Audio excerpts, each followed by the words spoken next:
everyone? Welcome back to the Safe Room. I am your host, the President Sean Williams. I'm back with another episode.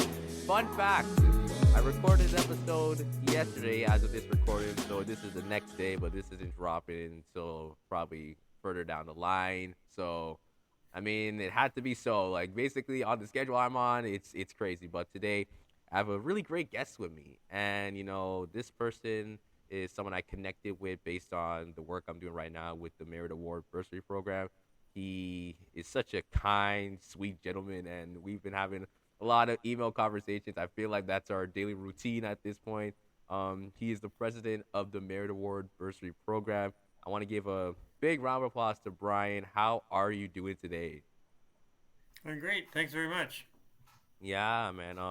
I know from before, prior to this, we've been emailing each other just to make sure we're on the same page because we're both busy men. We're both individuals that have like their own stuff to do. But I'm really glad we're just making this work. Yeah, likewise. Yes. So today we're just gonna talk a bit more about the Merit Award Bursary Program, just your work specifically, what you've done so far as your tenure, and we'll probably get into more detail into other events. We know that the wine raffle is coming up. There was supposed to be the bicycle ride, but due to some circumstances, that was canceled. But we can still touch upon it a little bit just to give some origins to the audience listening. But if you guys are listening for the first time, welcome to the podcast. Welcome to the Safe Room. And I hope you guys stay here for the long run because we have a lot of things coming up. If you are a returning listener, again, glad to see you back here. Glad to see you still supporting me in the work I do. But enough of all the, gratitude. Let's get into the actual conversation. So, Brian, I just want to start off, like, if you could talk about the origins of like Merit Award in your perspective. I know you may not. We don't know if you were there from the jump when it started, but I'm assuming someone has probably took the time to kind of give you the rundown of what the Merit Award Bursary Program is. So just take the time right now to just go over the origins about it. Yeah, well, I'm actually one of the main founders of the program, going back 27 years now. And the origin really, Sean, goes back to my own childhood. I am a part of an immigrant family myself. My parents came here after a terrible war, and they arrived in Canada with really very little. And my dad started out as a cleaner in a food processing factory. But we had a big family. I'm one of 9 kids, Wow. and it was really important to my parents that we get an education, and so they very purposely bought a house close to a university, and I think 7 of the 9 of us ended up going to a university, one or another university, and in my own family, I saw a very direct correlation between how we did over time in terms of career success and job security and our level of education. Yeah. And I attribute a lot of the success that I've had to the fact that I was able to get not only get through undergraduate, but then law school and an MBA. And with a good education and a lot of hard work, you can do fairly well. Mhm. And so, fast forward, when my kids were little and playing baseball in High Park, they're playing baseball with kids from all over the city.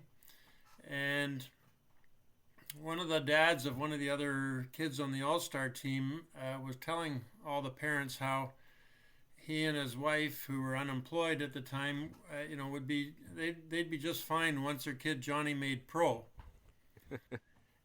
And I just shook my head, and it got me thinking. And I went home and said to my wife, why do these people think that they should push Johnny into trying to be a pro baseball player where he's got a 1 in a million chance? And why don't they push education? Because they'll be okay if Johnny gets a good education. That's Right. what's going to raise their level. And so it made me think, that we don't do enough to put, young people on a pedestal when they're just a really good, hardworking student. But we put the kids on a pedestal when they're a really good athlete, when they're a good jock. Yeah. And that's kind of, being a good athlete is admirable, but being a really good student has more staying power, right? Yeah, And so I absolutely. thought we should do something to put good, hardworking students on more of a pedestal and to promote that and encourage that as a society, and don't just rely on our teachers. So that's why we started the Merit Award program in the west end of the city where I lived near High Park. Yeah, and I definitely feel like when people look at the comparisons of like a well-educated student to like an athlete, that's always seemed to be like the ongoing debate. It's like if you're super gifted, in your athletic like capabilities, it's like, oh, you can make it here and you're able to, reach to whatever sport you desire, whether it's the NBA, MLB, NHL. And it's like I mean, yeah, sure, but having that education is something where it can open so much avenues for you. So let's say, maybe you don't become a professional athlete. Maybe you still to become an analyst within sports as well. If you have that education, have the skill set, then you're still within the realm or the profession that you love, which is sports. You probably might not be playing it, but at least you're there, kind of breaking down what's happening on the court, on the field, and I think that's a really strong sentiment that you kind of touched upon. And again, I just have to point it out, being a one of nine children, I can only imagine like how the household is probably there. And it's interesting again from that experience when you were at that baseball game, how it's like from there, like, yeah, you know what? I feel like there needs to be a bigger platform where students are able to let their academic prowess shine through. It's not only just relying on, one trait of yourself and like, okay, that's the end all be all. It's like, no, you could tap into so much other traits that you don't even recognize. So that's something that I love about the Merit Award, especially the fact that I was a recipient back in 2018. And at first, I didn't know what this was about. I just thought, like, okay, it's probably another program offering, just like bursaries and money. But I thought, like, whoa, like the more digging I did into it, I'm like, there's much more than that. It goes way deeper below the surface. So, I think it's amazing how it went full circle for me to where I won, I was a recipient to now that like I'm being part of the team, the alumni council. I just think like, wow, that's just an amazing sight to see. So, yeah, Yeah. We love it, Sean. We love it when people like you who've received the award in earlier years, when you come back and you help out those coming behind you, because kids that are 3, 4, 5, 7 years younger than you, they look up to you, but and you can probably identify with them, right? And it's great when people give back, and we kind of, I call it a virtual and virtuous community that we're trying to create here. yeah, absolutely. Having that community aspect in line is probably the best thing you could possibly offer to a student. Absolutely. So when was the first time that you kind of did touch upon this in terms of like what changed for you, but I guess when was like your first time when you actually got into the work, like specifically when like okay, let's start putting the pieces together. This is the idea, but now I need to put it into motion. Like when was the first time that began for you? Yeah, well, after that little conversation I told you about after the baseball game, I had a conversation with my wife. I got talking to some friends and neighbors, and one in particular was a teacher who was also a local politician on city council, and so he kind of knew everybody around that part of town, and he introduced me to some senior educators at the school board. And at first I was thinking of identifying the student athletes and trying to promote the program, a program like this with student athletes, to get them to focus a little more, or at least as much, on their school as they do on their sports. And so we started talking to the high school coaches and so on, and principals. And in the course of that conversation, we decided to broaden the program beyond just student athletes to students that are pursuing other kinds of activities and excellence, whether it be a really good musician or a really good community activist, and so we wanted to look at young people who were excelling, like trying hard in school, but also excelling in other avenues. So we had a series of these discussions with educators to kind of design the program in, at that time, the 4 or 5 high schools in the old city of York, around basically between Jane and Keele, and up to from Bloor up to Eglinton, that area. Yeah. Excuse me. Excuse me. Yeah. So yeah, at first it kind of, was pinpointing the schools to like, the Toronto District School Board, and eventually it kind of branched out to like, other school boards. Am I correct? Right. Yeah. So yeah, I like how again that it first started off with like, what, let me approach athletes to now let me actually go look at musicians, community activists as well.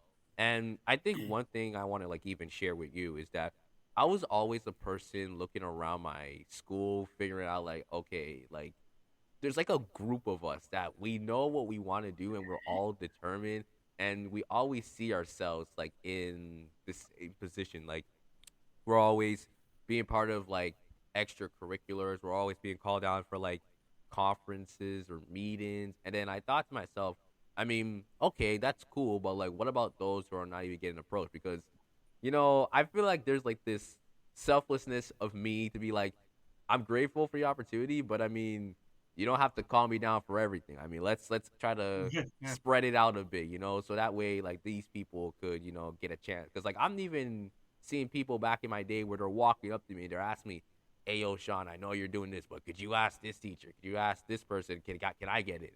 And like I'm trying to, and it's just like they won't listen. They just feel like, oh, but this student doesn't have any potential. This student doesn't seem to have like any skill set. But that's the thing. You don't ask them. You keep going to the same people because you see that it works the first time, and we're just gonna replay the hit. So I like how with the Merit Award, it's not only looking at the different amount of groups, but it's like we're trying to get to everyone. Like that's the strive. Like obviously, perfection is just something that we all try to like go for, but obviously it's a good goal. It's a good goal to reach out to every student and see what their capabilities can bring them. Like what's the potential from within that they can, achieve or accomplish. Yeah. What we look at, Sean, is we don't look at marks. We look at dedication. We look at the evidence that a student is dedicated to improving themselves, dedicated to the schoolwork, but also dedicated to other things like extracurricular activities in the school, or certain activities in the community. We think it's that those various kinds of dedication that constitute merit. That's why we call it the Merit Award. Yes, absolutely, absolutely.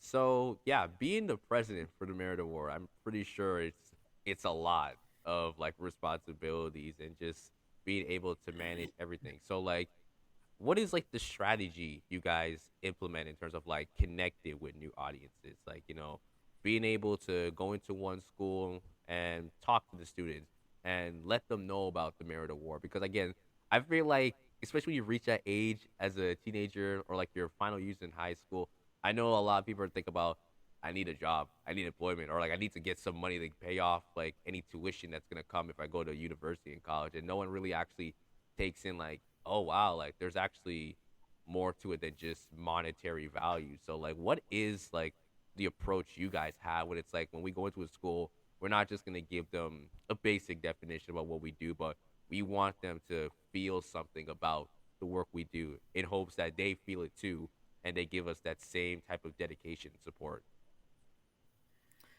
Uh, well, in terms of the strategy, we're actually very reliant on the teachers. I think too reliant, and we'd like to have more involvement of former recipients like you to go and talk to the kids in your old high schools. But we are very reliant now on teachers to kind of spread the word about our program and let dedicated young people know about it and know that in either grade 11 or 12 they can apply. It would be great because we're volunteer run. You know, we have almost no staff. It would be great to have more volunteers to help spread the word, but we haven't. We need to work at that to organize that kind of volunteer base. We do have some retired teachers that do what we call school outreach and go and maybe sometimes set up booths in the cafeteria at the various schools and that kind of thing, Yeah. or talk to assemblies and that kind of thing. But yeah, outreach is a challenge because it's very time intensive, right? Uh, but in terms of spreading the word among our recipients, so we do that two ways. First of all, uh, we have these broad criteria for winning the award that look at not just scholastics, but other kinds of activities that the kids are focused on and doing really tremendous work at. So in looking at that, we tend to award really well-rounded kids who are already making significant contributions. Uh, and then after they win the award, and once they are in college or university or some other post-secondary program, we offer various kinds of non-financial supports, such as mentorship programs or networking programs, career workshops, and that kind of thing. And we get together former recipients like yourself or more seasoned professionals like me and to help run these workshops and talk to the students about what's it take to get into law school, or what's it take to get into a teaching program, or whatever other kinds of programs the students are interested in. And so we try to provide kind of continuing supports throughout their post-secondary years.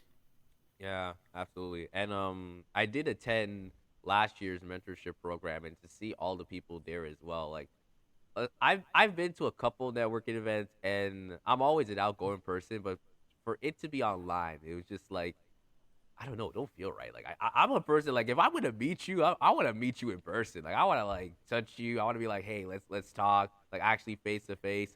So it was different, but still, like the mentorship program was such a great opportunity. I actually met someone from there, and then later on, I did a couple of months of work for his place, so that was great as well. And again, I feel like what you mentioned earlier in your answer, how you feel too reliant on the teachers, but it's still like we still want the teachers to have a heavy role, but at the same time, we're hoping that recipients and other alumni could speak to it, because I definitely feel that as much as you can tell teachers, sure, they are the ones that are like in the classroom. They're the ones that are kind of informing the students. Someone who's actually won the award and they can actually speak from that perspective as well, for like, hey, if you're wanting to gain skills, if you want to network, if you want to have the connections you have, then like take it from my perspective. Take what I did, take the stuff that I didn't get to do, and hopefully what I didn't get to do, you could apply that to yourself. So now you're seeing a trend happening where it's like there's still that communication aspect between the alumni and the ones that are coming to be. So I really think that's a very important case to make. With teachers, again, they're there and they are going to help, but still having that alumni involvement is such a strong approach. Yep, for sure. And we'd love to have more of that involvement. Yes, absolutely. So I wanted to talk about the bicycle ride. So I know things kind of things kind of went out of hand, and obviously it's not happening. But I found it very intriguing when I was first introduced to the idea of a bicycle ride, which is funny because honestly, I don't even ride a bicycle like that. But I still thought, hey, you know what? It still sounds like a good idea. So yeah, definitely break down what was the idea behind that. Like, what is the purpose behind this bicycle ride event? Yeah. So I'm a big cyclist. I've done long distance cycling for 20 or more years now. That's kind of my thing, my recreation, and how I try to keep fit. And, that's how I spend a lot of my vacations. And so uh, one of my ambitions has been to ride across the continent. And 2 years ago I had that planned, but COVID got in the way. And so then my plan B was to at least do Eastern North America. So I had a ride planned either from Toronto to Halifax or vice versa. So that turned into this year. I was planning to do a solo ride back from the East Coast back to Toronto, and I thought, why not turn this into a fundraiser and get sponsorships and support? And so that was my plan to take. It would have taken me about a month to do a solo ride from Halifax back to Toronto with a few rest days thrown in. And we were going to raise as much money as possible in connection with that. Unfortunately, I just was diagnosed with a not too serious health problem, but I'm going to require some surgery, and so that gets in the way of this big bike ride we're going to do. So we're going to postpone it for a year. Yeah, and I'm hoping that the surgery goes successful. Definitely in those moments, you just gotta prioritize your health. As much as you might be passionate about something. You have to just take a step back, and like that's totally fine. But I think the bicycle ride event is super dope, and it sounds like a fun time, and like it's funny because I do know a person where they were trying to get the same approach across, but instead of cycling, they were going to be running, and I think he said Oh he was yeah, going to run all the way as far as up to Ottawa.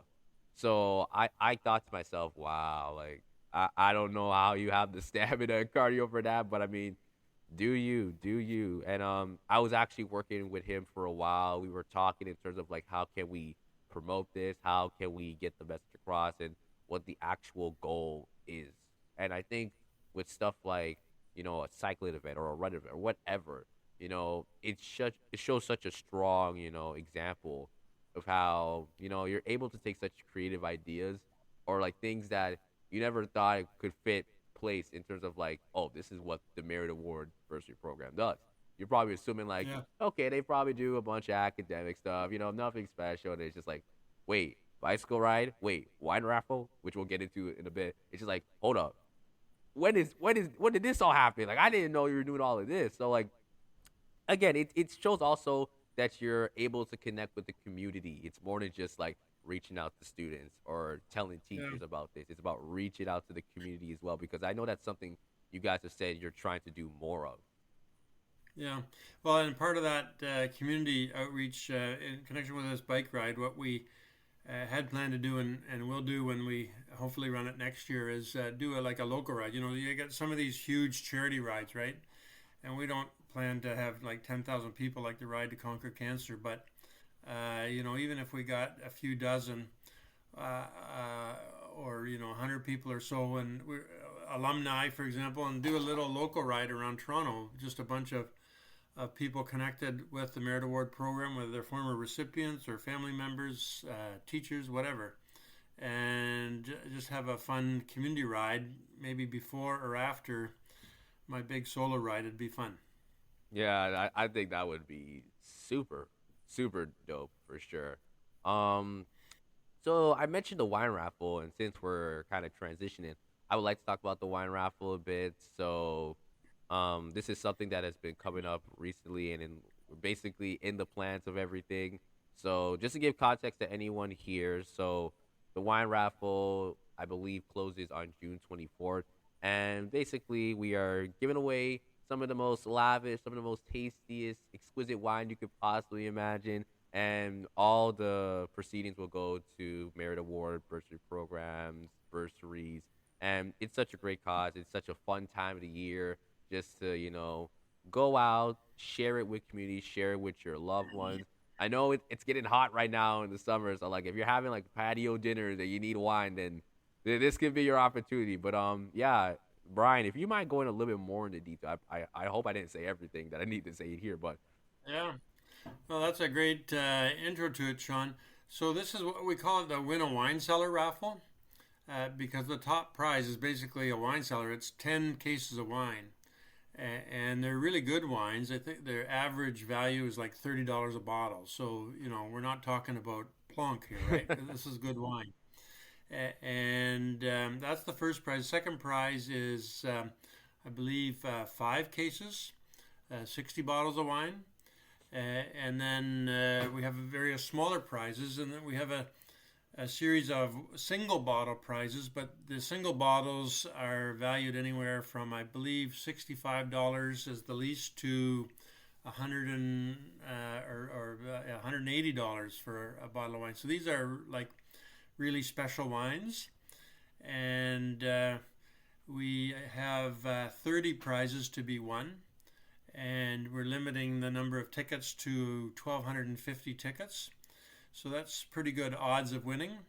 And like you said, some awesome prizes that right in time for summer celebrations. The people can find it on our website. I think it'll be posted within a day or two on meritaward.ca, and then it'll be on some of the social media as well. And so Yes, this, as you absolutely. said, a sales period's only a month. So um, it's one of these like quick hit fundraisers, here today, gone tomorrow. You snooze, you lose. Get in on it. Yeah. So everyone listening, listen. If you are a wine person and like you're looking for some old fashioned wine, then please go get your tickets once it drops. I believe the next 1 or 2 days. One ticket's $40, 3 tickets 100. And don't tell me that is not a good price. That to me, that's a steal. I feel like that's perfect. Again, I don't know, and I want to ask you because again, you are the president of the Merit Award. Could alumni members, go for the the wine raffle? Are they allowed to participate? Absolutely. You just got to be 19. Okay, perfect. I'm 21, so okay. I just want to make sure because I didn't want to get into a problem where it's like someone enters and then someone wins the grand prize. And it's like, oh wait, this person works at Merit. That's not fair. But just want to be on. Don't want to break any rules or boundaries. So thank you, Brian, for the Yeah. clarification. Yeah. No. Unfortunately, I can't win a prize, and my board members can't win a prize. But I'd love to because I'd love some of that wine, but but we can't. But you can. Yeah, absolutely. And again, guys, make sure to keep an eye on social media on the Merit Awards Instagram. You'll probably see a couple of posts, just kind of giving more information as the weeks gone by before the deadline, which is June 24th at 10 a.m. So again, if you love yourself some wine, then go for this raffle. Like definitely take your shot, take your chance, and again, tell people in your community, and show out. I think that's really the important aspect. If we're able to connect with more people about this, I think it's really good because I think it was a good amount of people who participated last year. So we're trying to like re- break the bar. We're trying to like go over the top. So that definitely is something we're focusing on. Yeah, but I think that's pretty much it for what I have, Brian. I don't know if you have like any final words you want to say. Well, I would just say one thing we should point out, Sean, to your audience is that our program is not in every school in Toronto, unfortunately, because there's only so much money to go around. So we're in roughly half of the schools in the city. And you can find, if you're interested, go to meritaward.ca, and there's a list of the schools in which the program is offered.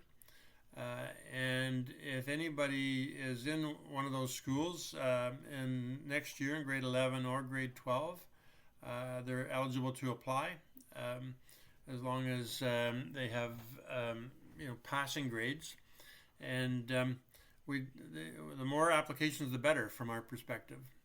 And also, if any of your listeners are beyond high school, but have family members that are still in high school, get them to apply, because we're a program that aims to motivate and help as many kids as we can.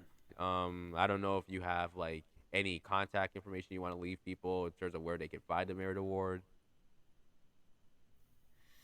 Well, as I say, the website, www.meritaward.ca, and you can find everything you need there, including contact information. All right, perfect, perfect. Thank you guys for listening to another episode of the Safe Room Podcast. Make sure to follow me on Instagram at the Safe Room Official. Make sure to check out my website, thesaferoompodcast.com. Brian, I know we have some things that we have to talk about for next week, but I'm just gonna leave that quiet. I don't want anyone on my audience to know exactly our business, but yeah, thank you guys so much, and we'll see you guys